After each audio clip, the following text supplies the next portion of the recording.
چور، کتا اور بچہ، انہوں نے سبق سکھایا۔ جی ہاں، آپ سوچ رہے ہوں گے کہ چور، کتا اور بچہ کیسے سبق سکھا سکتے ہیں، آئیے جانتے ہیں۔ اعوذ باللہ من الشیطان الرجیم، بسم اللہ الرحمن الرحیم۔ شیخ آفاق فائنینشیل انٹرپرائزز شروع کرتے ہیں آج کی کہانی، اور یہ کہانی شروع کرنے سے پہلے ریکویسٹ ہے آپ سبسکرائب، لائک، شیئر اور بیل آئیکن ضرور دبائیں تاکہ آپ کو ویڈیوز کی نوٹیفیکیشن ملتی رہے۔ شروع کرتے ہیں آج کی کہانی، اور یہ کہانی ایک بزنس مین کی، اور اس بزنس مین کو بہت بڑا لاس ہوا اور اب یہ پریشان حال ہو گیا، اور اس نے فیصلہ کیا میں گھر چھوڑ کے چلا جاؤں۔ کہ گھر چھوڑ کے نکلا، رات کا پہر تھا، کہ اسے کوئی بندہ کسی دروازے کے ساتھ کچھ کرتا ہوا نظر آیا، تو اس نے اس کو بولا یہ تم اپنے گھر کے ساتھ کیا کر رہے ہو؟ اس نے کہا میرے بھائی میں گھر کے ساتھ نہیں کچھ کر رہا، میں تو چور ہوں، میں تو چوری کر رہا ہوں۔ اور پھر اس کو مایوس پا کر اس چور نے اسے کہا کہ چلو آؤ میں تمہیں اپنے گھر لے کر چلتا ہوں، چھوڑو آج میں چوری چھوڑتا ہوں، تم میرے ساتھ چلو میرے گھر۔ اور وہ اس کو اپنے گھر لے آیا، اور گھر لے جانے کے بعد بزنس مین کو اس نے کہا کہ دیکھو میں زندگی میں آج تک کبھی چوری میں ناکام نہیں ہوا، اس لیے کہ میں اپنی خدا کی دی ہوئی تمام صلاحیتیں استعمال کرتا ہوں چوری کے دوران، اور دوسرا خدا پر بھروسہ رکھتا ہوں، یہی وجہ ہے میری کامیابی کا راز۔ اور مایوس نہیں ہوتا۔ تم کیسے مایوس ہو گئے ہو؟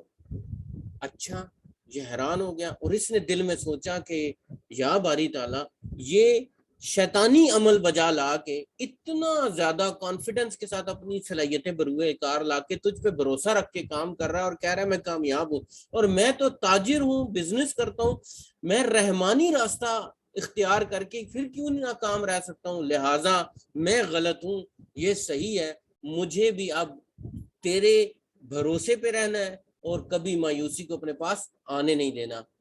اب یہ اگلے دن صبح اٹھ کے واپس اپنے گھر جا رہا تھا، تو اس نے دیکھا کہ ایک کتا رستے میں اپنے ہی عکس کو دیکھ کر ڈر رہا ہے اور بڑا خوفزدہ ہے۔ پھر اس نے محسوس کیا کہ وہ کتا کبھی پیچھے ہوتا ہے، پھر آگے آتا ہے اور اپنا عکس دیکھتا ہے، پھر پیچھے ہوتا ہے، پھر آگے آتا ہے، اپنا عکس دیکھتا ہے۔ پھر اس نے دیکھا کہ کتے نے آخر کار پیچھے ہوا، اور پیچھے آ کر زور سے آ کر جمپ لگائی اور اس پانی میں کود گیا۔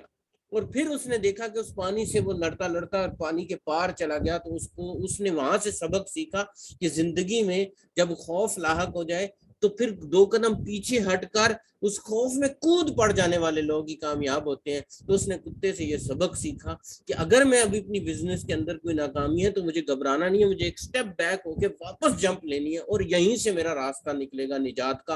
اور پھر تیسرا سبق اسے ایک بچے نے دیا جو ایک شمع کو، یہ جو ایک موم بتی کو اپنے پاس لے کر جا رہا تھا، اپنے ساتھ لے کر جا رہا تھا۔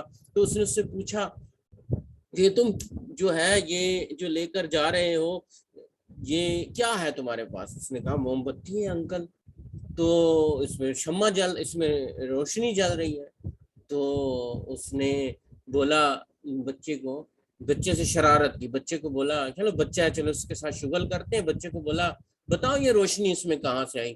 تو بچے نے فوراً اس موم بتی کو خوب جلا دیا اور بولا بتاؤ انکل یہ روشنی اب کہاں چلی گئی؟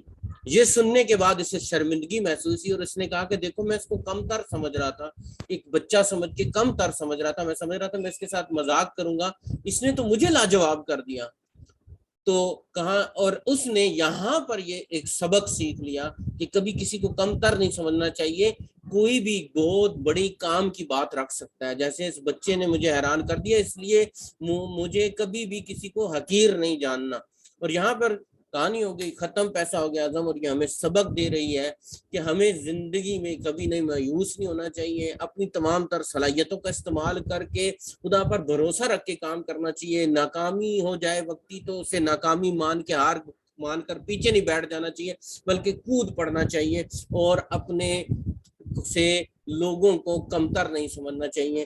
اسی کہانی کے اختتام کے ساتھ آپ کے لیے ڈھیروں دعائیں، میں دعا گو ہوں آپ کے لیے، میرے لیے دعا گو رہیں، اور آخر میں وہی پیغام، پاکستان کی خوشحالی میں کردار ادا کریں، خود کو خوشحال بنا لیں، پاکستان خوشحال ہو جائے گا۔ پاکستان زندہ باد۔